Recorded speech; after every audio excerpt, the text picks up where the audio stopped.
All right, thank you for staying with us. President Donald Trump has authorized U.S. immigration authorities to conduct arrests at schools, churches, and hospitals, reversing a long-standing policy that classified these locations as off-limits for enforcement. According to the Department of Homeland Security, this would help to eliminate spaces where individuals could evade arrest.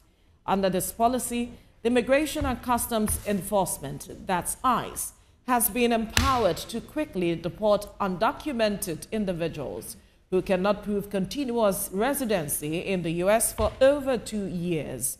These changes are part of a broader crackdown on immigration by Trump's administration, including measures to suspend the refugee system, block an app facilitating U.S. entry, and enhance cooperation between ICE and local governments.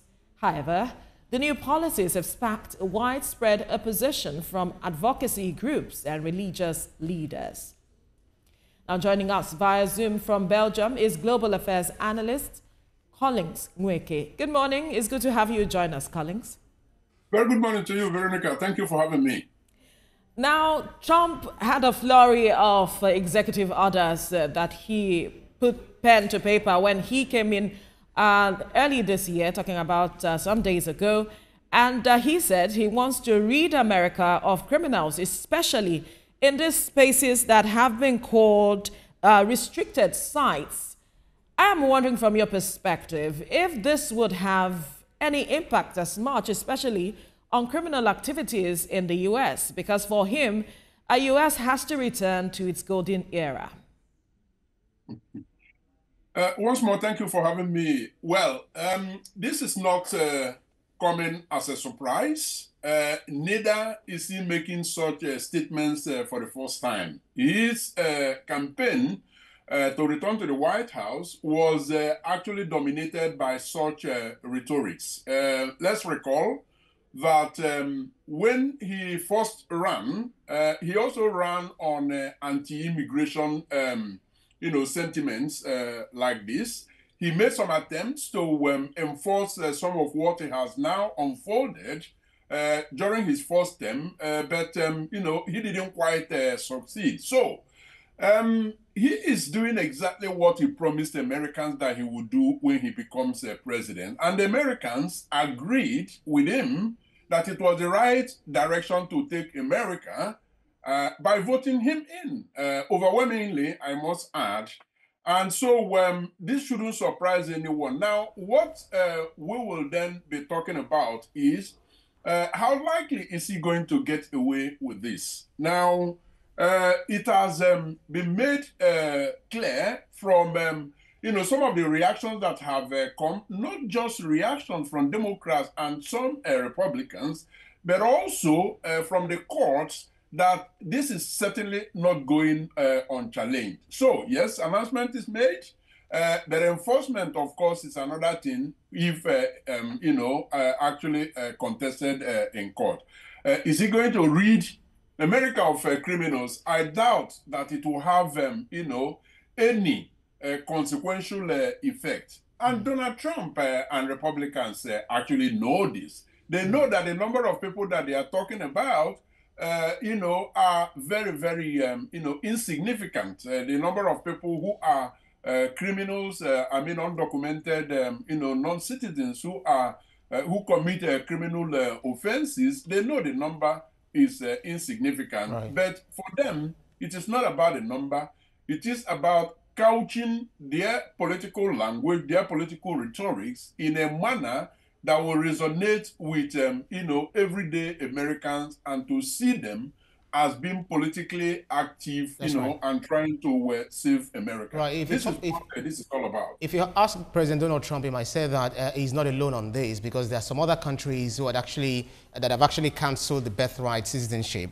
For instance, Dominican Republic, Thailand, Ireland, India, Australia, France, etc. And then they would say that, yeah, it is our right to protect our country, make America great again, as Donald Trump has always said. But then, what legal hurdles do you consider awaiting Trump, or pushbacks that he might face with some of these executive orders that he has brought up, especially the one we are discussing right now?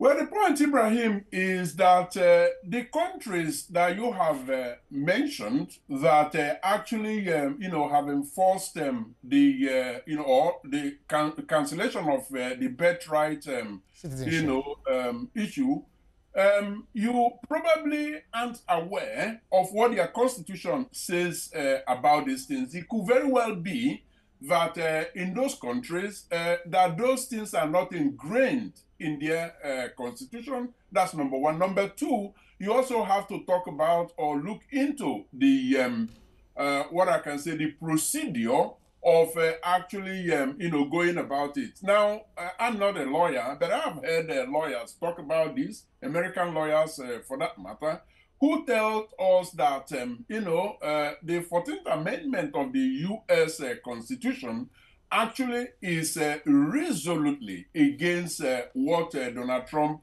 has now, tried to do. So, yes, obviously, we are going to expect a barrage of, court actions challenging this, birthright cancellation, but also the mass deportation. It has already started in some states where federal judges have, given a pushback, and in one specific instance, a federal judge has actually, ruled for a stay of execution. So we'll wait and see. But I will agree with you anyway, Ibrahim, that across the entire globe, anti-immigration, sentiment is very, very high, and indeed, it has given rise to, all sorts of far-right elements railing their heads up. And in the first place,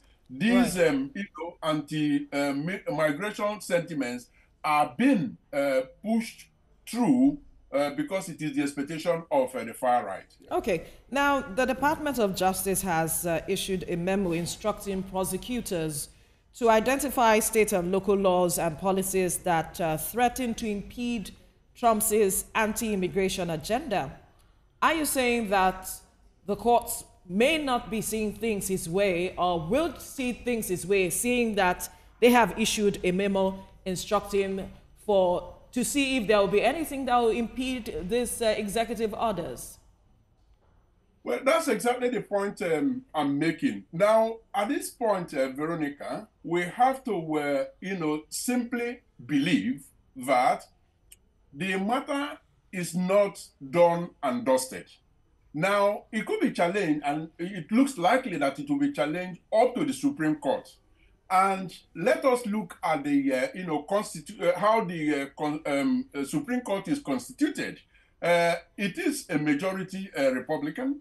Well, we have seen in the past where at least two Republicans have voted against, Donald Trump's position. So it could very well be that, even when it gets to the Supreme Court, that it will not sail through. But the signs are there that, when challenged up to the Supreme Court, if we go by what has been the trend over the past period, that it will even succeed, and that, this rule by Donald Trump, this executive order, will actually, stay. So it is a matter of wait and see. But obviously, Donald Trump has returned, and with him, a whole truckload of, chaos. Interesting. So I remember in our last conversation with you, Mr. Collins Weke, when Trump was running for election, I described him as an open book that every one of us can read it. But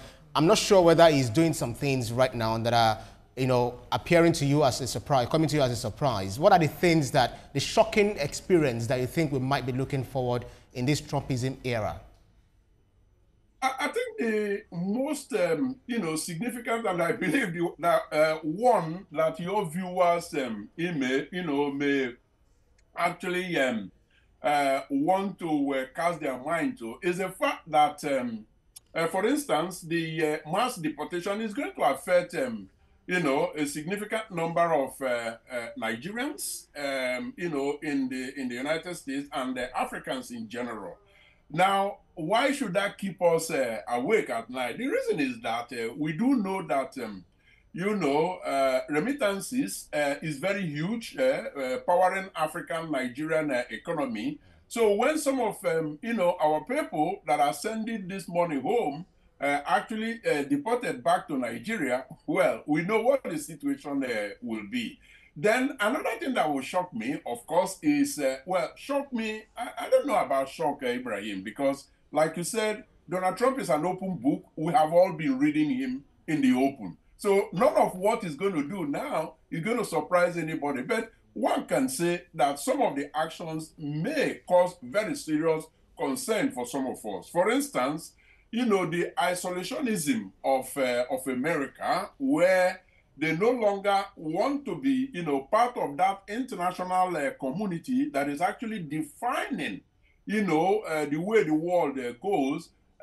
It's a very worrying situation, because the way the international order is constructed at this moment is such that America has, quite a lot of influence. Now, imagine them pulling out of the most consequential, treaties. For instance, the Climate Accord, and pulling out of the United Nations, and even the Geneva Convention of 1945 that grants rights to, refugees, people fleeing for persecution and finding rest and succor in the United States of America. Can you imagine them being banned from running away from despotic leaders in wherever their country is and going to America, the land, the land of the free? Can you imagine that happen? But Donald Trump has indicated that that's what he's going to do, and he's actually signed them, an executive order to that effect. So, if challenged and unsuccessful, well, the world is actually getting into a new era where, the weak are even weakened the more. Right. But it's not without repercussion to the United States. But, when we have more time, we can delve into how it will also affect the United States. Absolutely. Unfortunately, we do not have much time right now because, as we say, time is not our friend. We still have other issues we need to address. But you have said so much that we can chew on for now. Thank you so much, Collins Nweke, Global Affairs Analyst, for your time on the program. Always a pleasure. Thank you, Veronica. Thank you, Ibrahim, for having me. Right.